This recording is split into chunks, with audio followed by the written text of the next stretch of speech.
Бүгүнкү сабактын темасы акча жөнүндө дагы эле улантмакпыз. Акчанын түрлөрү жана анын аткарган кызматы же болбосо акчанын функциялары жөнүндө сөз кылабыз. Акча экиге бөлүнөт. Накталай акча жана накталай эмес акча. Накталай жана накталай эмес.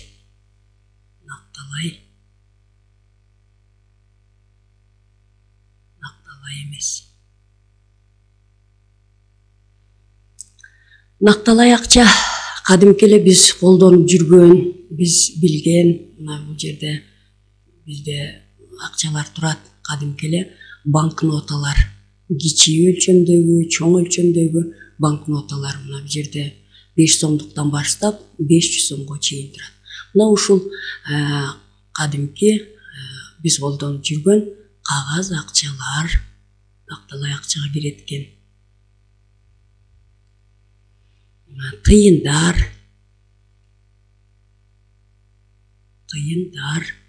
мына ушулардын бардыгы накталай акча болуп саналат экен. Накталай акчада өнүккөн өлкөлөрдө, мисалы, Америка Кошмо Штаты болобу, Россия болобу, мына ушундай өнүккөн өлкөлөрдө накталай акчаны жүгүртүүдө болгону бир 20% колдонушат экен. Ал эми калганы болсо накталай эмес колдонулат. Мына Кыргызстанда дагы накталай эмес акчаны колдонуу абдан жакшы жолго коюлуп баратат. Накталай эмес акчага эмне кирет? Бул электрондук карточкалар, электрондук акчалар буга. Же болбосо биринчи белгилесек чек карточкалары. Чек карточкалары. Банкка салынган акчалар накталай эмес, тагыраак айтканда. Банкка канча акчаң болсо жөн накталай кармап жүргөндө алдырып ийиши мүмкүн, өрттөнүп кетиши мүмкүн, ар кандай себептер менен жоготуп алышыбыз мүмкүн. Ал эми накталай эмес акча биз муну колдонуу абдан ыңгайлуу. Арыкча тыйындарды шалдыратып көтөрүп жүрүү, талатып тонотуп ийүүдөн сактануу максатында адам баласы мына ушундай накталай эмес акчаны колдонуу киргизилген.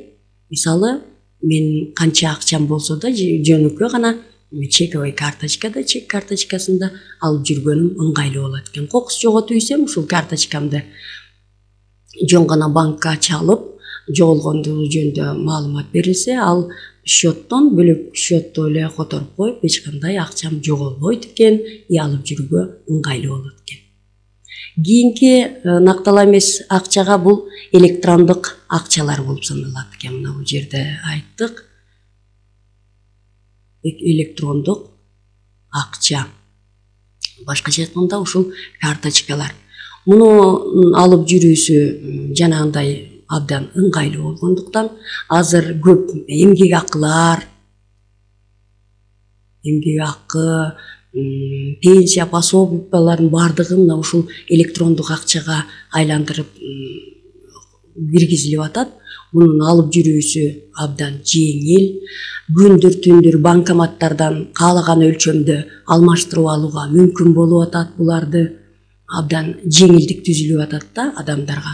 Мына ошол себептен, ошонун натыйжасында ушул электрондук карточкаларды колдонуу ыңгайлуу болуп саналат экен. Мына бизде Кыргызстанда билебиз электрондук карточкалар, мына бул жерде көрүп тургандай Золотая корона болуп атат.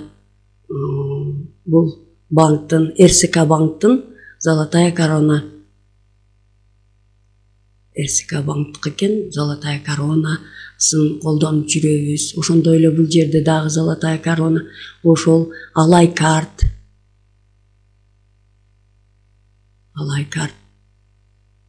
колдонуп жүрөбүз. Булардын абдан бардык нерсеге мейли телефонго болобу, коммуналдык услуга тейлөөлөргө болобу, булар менен төлөө абдан жеңил болуп калды. Үйүңөн туруп эле интернет аркылуу эле төлөгөнгө мүмкүнчүлүк болот экен. Ал эми кийинки накталай эмес акчага жол жүрүү чектери,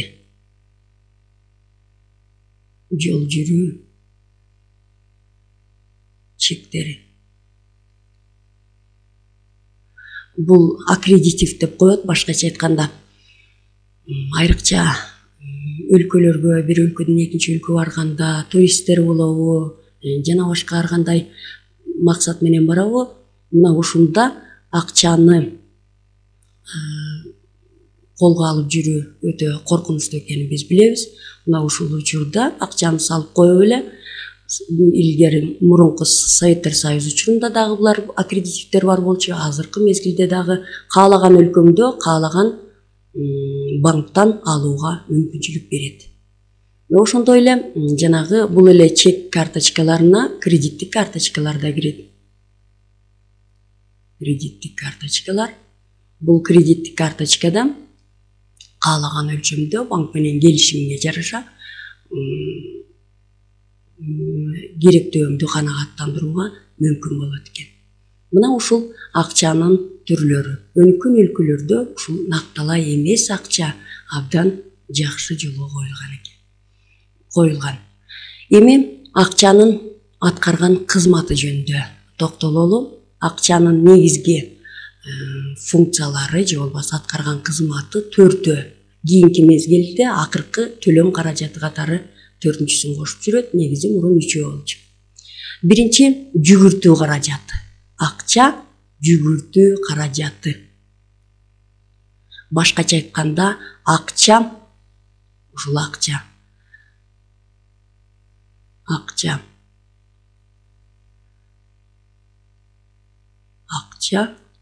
ушул акчага биз товарды сатып алат экенбиз. Кайра товарды биз акчага сатат экенбиз. Мына ушул акчанын негизги кызматы, ушул акча демек товар жүгүртүү каражаты катары колдонулат экен. Акча болгондон кийин гана ушул товардын жүгүрүүсү, колдон колго өтүүсү бул акчанын негизги кызматтарынын бири болуп саналат экен. Кийинки акчанын экинчи аткарган кызматы нарк ченеми. Нарк ченеми же болбосо баалуулукту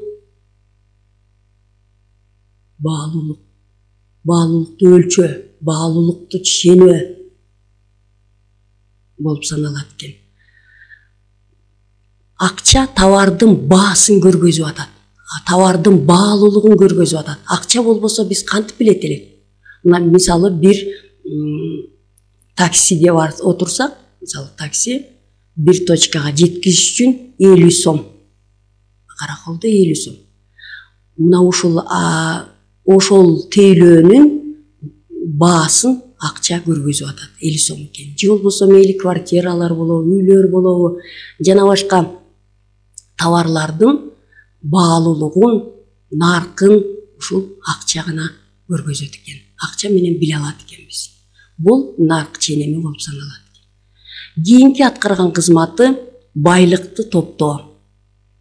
Байлыкты топтоодо бул кызматта эгерде байлыкты топтоонун дагы жеке эле акча эмес, байлыкты топтосок, мисалы мал менен топтоп атат мына кыргыздар, биз билебиз. Уй болобу, кой болобу. Байлыкты машина менен топтоп атышат, машина алып атышат, квартираларды алып коюп атышат. Муну менен топтоодо дагы буларда да кичине бир аз коркунучтар болот экен. Квартира күйүп өртөнүп кетиши мүмкүн экен. Мал ар кандай оорулар болуп атат. Ооруларга чалдыгып жок болуп кетиши мүмкүн, өлүп калышы мүмкүн экен. Машинаң да ар кандай болушу мүмкүн. Мына ошон үчүн эң негизги байлыкты топтоону бул акчалай токтоо. Акча менен байлыкты топтоо. Ошон үчүн бул акчанын эң негизги кызматы бул акчалай байлыкты топтоо. Мына дүйнөдөгү биз бай адамдарды билебиз, миллиардер адамдарды. Миллиардер адамдар. Дүйнөдө 1125 азыркы учурда бай адамдар бар экен. Миллиардер адамдар. Булардын алдыңкы биринчи орунда турган мексикалык Карлос Слим өзүнүн жашы 70-тен ашкан, байлыгы дагы 74 миллиард экен. Экинчи орунга түшүп калган 2009-2010 жылга дейре биринчи орунду бербей келаткан биз билген Microsoft'ун негиздөөчүсү Билл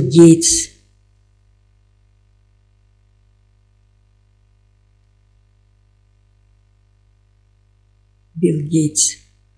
Мунун состояниясы ушул 50 миллиардтан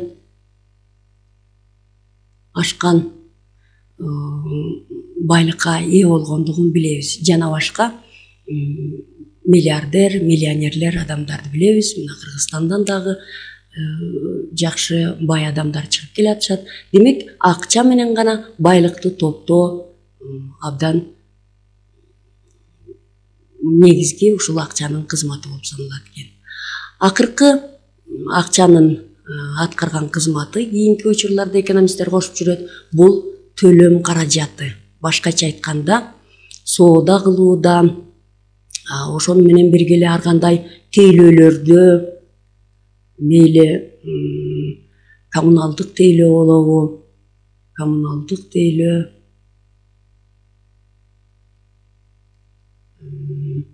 байланыштар боюнча телефон жана башкаларды тейлөөлөрдө бул акча эң негизги ролду ойноорун биз билебиз. Мына ушул негизги 4 кызматы акчанын аткарган кызматтары болуп саналат. Бүгүнкү сабакта акчанын түрлөрү жана аткарган кызматтары менен тааныштык.